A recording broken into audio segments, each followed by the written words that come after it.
Princess Ashaki, written by Scott Shelton, illustrated by Milena Bacco. Once upon a time there lived a beautiful young princess named Ashaki. Ashaki was the youngest of the king's 12 daughters. She was not only very beautiful, she was very smart and clever. But because she was the youngest, she was the last in line to rule the kingdom and often felt overlooked. Ashaki liked to spend her days with her grandfather, who was very wise and would tell her many tales about their ancestors, the animals in the jungle, and life in the world around them. In return, her grandfather would listen to Ashaki talk about her dreams of one day becoming a great leader. One story he told was of the elephant and the rope.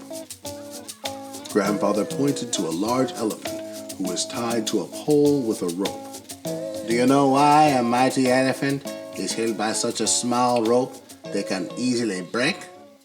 No, Ashaki answered. Because when elephants are young, the rope could hold them, and their trainers made them believe the rope can never be broken. Even though they grow bigger and stronger, in their minds, the elephants believe they cannot break free of such a small thing. Your mind is powerful. It can make small things seem big and hold you back if you're not careful. Do not let small things limit who you can become, her grandfather would tell her. While Ashaki would learn all she could from her grandfather, her sisters would spend their days shopping in the markets or playing. They would talk about one day finding a wealthy, handsome prince to marry and becoming a queen. When Ashaki would talk to them about the lessons she learned, her sisters would scoff and tease her. But Ashaki knew from her grandfather to always believe in herself, to do her best and what is right. So she was never bothered by their teasing, because although she was young and small, she was confident and strong inside. One day, a handsome stranger came to their village. He said he was a prince from a far-off kingdom. Ashaki's sisters immediately fell in love with him because he was handsome and charming. He kept everyone entertained with stories about his kingdom and adventures around the world.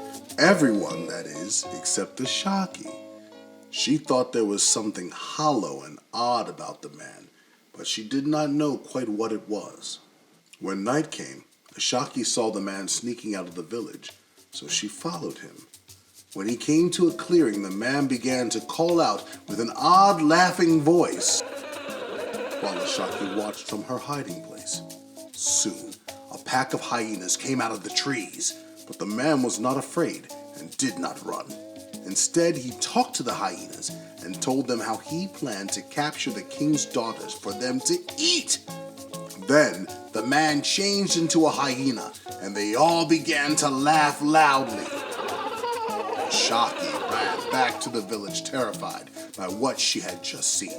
She remembered the stories her grandfather told her about Kishi, who were part hyena and part man, and other people who could change shapes and into animals. They would disguise themselves as people so they could lead someone into a trap. But Ashaki, being very wise, knew that no one in the village would believe her because the man was so well liked, and they did not believe stories like the ones about the Kishi. She knew defeating a pack of hyenas would not be easy, but it was up to her to save her sisters, so she came up with a plan.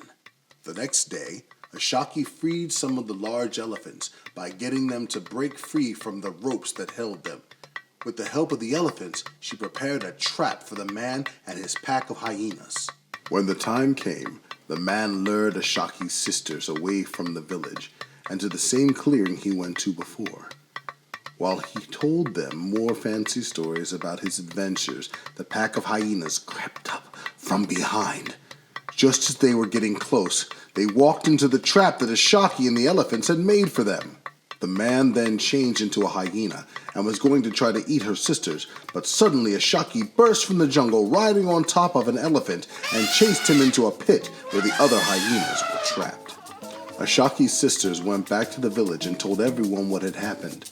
They could not believe it at first, so the entire village went to see the trapped hyenas. The chief realized how intelligent and clever his youngest daughter was, and decided to make her the next in line to rule. Her sisters, even though they were older, agreed because they were grateful to Ashaki for saving them and knew she would make a wise and great queen one day.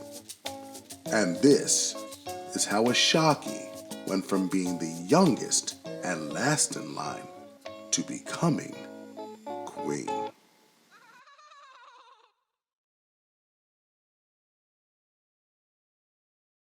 This is author Scott Shelton. I hope you enjoyed listening to and reading along with these stories originally written for my children.